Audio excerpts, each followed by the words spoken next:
Magandang araw po sa inyong lahat. Halina at pakinig sa aking kwento. Ang palayok ng bahaghari. Si Lupi ay isang masayahing bata. Ngunit siya ay sakitin. Madalas hirap siyang huminga dahil sa kanyang ubo. Ayoko pang minom ng gamot, inay. Napakapait po ng lasa. At takot din po ako sa doktor. Anak, inumin mo na tong gamot mo para ikay gumaling na. Hindi naman po gagaling dyan, inay Huwag kang mawala ng pag-asa. Gagaling ka, sabi ng kanyang ama. Ngunit hindi pa rin ininom niya ang kanyang gamot. Nang umalis ang kanyang mga magulang sa kanyang silid, dumungaw siya sa bintana. Gandang-ganda siya sa kagubatan. Pinanonood niya ang hamog pagkatapos ng ulan. Nang lumitaw ang isang bahaghari, "Bahaghari! Bahaghari!" Pinanonood niya ang mga kulay nito. Saan kaya ito nanggaling? Pumunta siya sa likod ng bahay upang hanapin kung saan ito naroroon. Tumakbo, tumalon, tumakbo, tumalon, tumakbo. Linagpasan niya ang malalaking mga bato. Sumabit ang buhok niya sa sanga.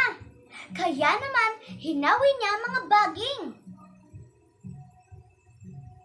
Nang nakarating siya sa dulo ng bahaghari, sa di kalayuan ay nakakita siya ng kakaibang palayok. Bumubuga ito ng 7 kulay ng bahaghari. Dahan-dahan niya itong hinawakan. At sa isang iglap, lumiwanag ito. Nagkaroon ito ng mata, ilong, at bibig. Ngumiti ito sa kanya. Laking gulat ni Lupi nang ito ay nagsalita. Ano may tutulong ko sa iyo, kaibigan? Ngayon lang po nakakita na nagsasalita ang palayok. Aba, oo. Bihira ang tulad ko.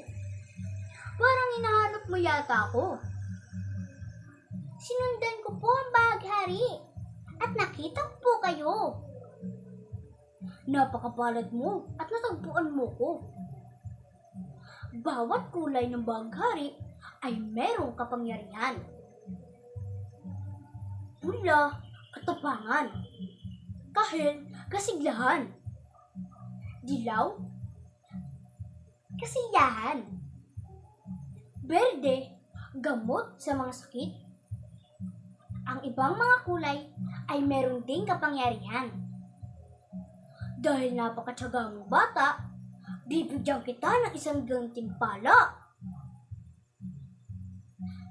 Pumili ka ng isang kulay na iyong kailangan. Paano ko po ito gagamitin? Ganito.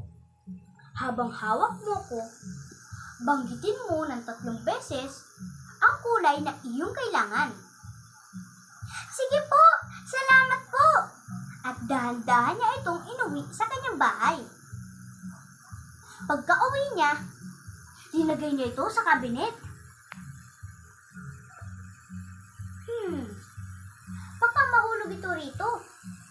Kaya naman, inilipat niya ito sa kama.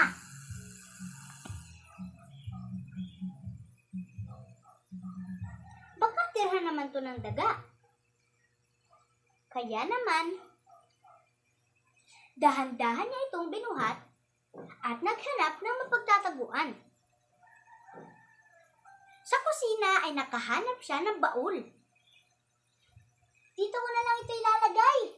Mamaya ko na ito sasabihin kay nanay. At siya ay nakatulog sa sobrang pagod. Nang hapon ding iyon, bumili ng isda ang kanyang tatay. Pakiluto nito, Celia, para naman lumakas si Lupi. Kaya naman, naghanap ng palayok ang kanyang nanay. Nakakita siya ng baul. Meron itong laman na palayok.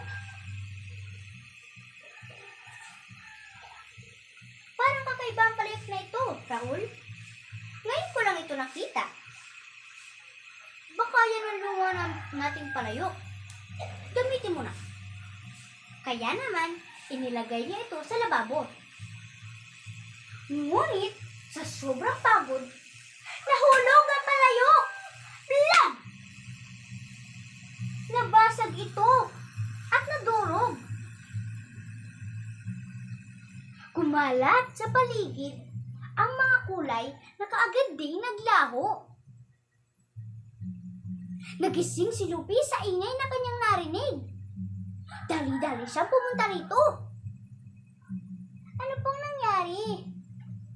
Nalungkot siya nang nakitang durog na ang palayok. Winalis ng kanyang nanay ang palayok na nadurog. Inay! Nasaan na po yung mga kulay? Kailangan ko po ang mga yun.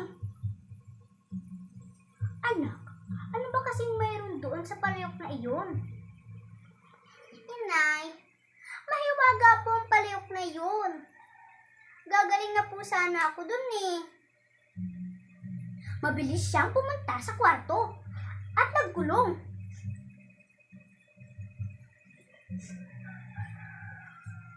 Kaagad din naman siyang sinundan ng kanyang mga magulang.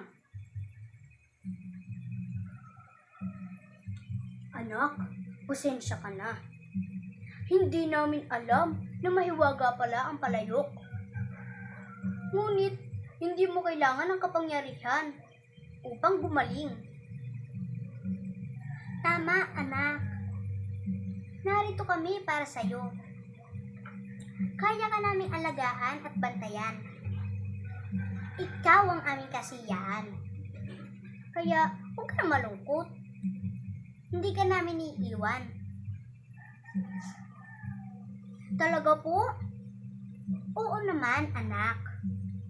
Kaya inumin mo na iyong gamot para ikay gumaling na. Pasensya na po kayo, inay, itay. Mahiwaga po ang palayok. Ngunit mas mabisa po pala ang inyong pagmamahal. Hinakap ng kanyang mga magulang si Lupi ng napakahigpit. Gumuhit sa kanyang labi ang pag-asa na siya ay gagaling nang walang palayok. At dito na po nagtatapos ang aking kwento. Salamat!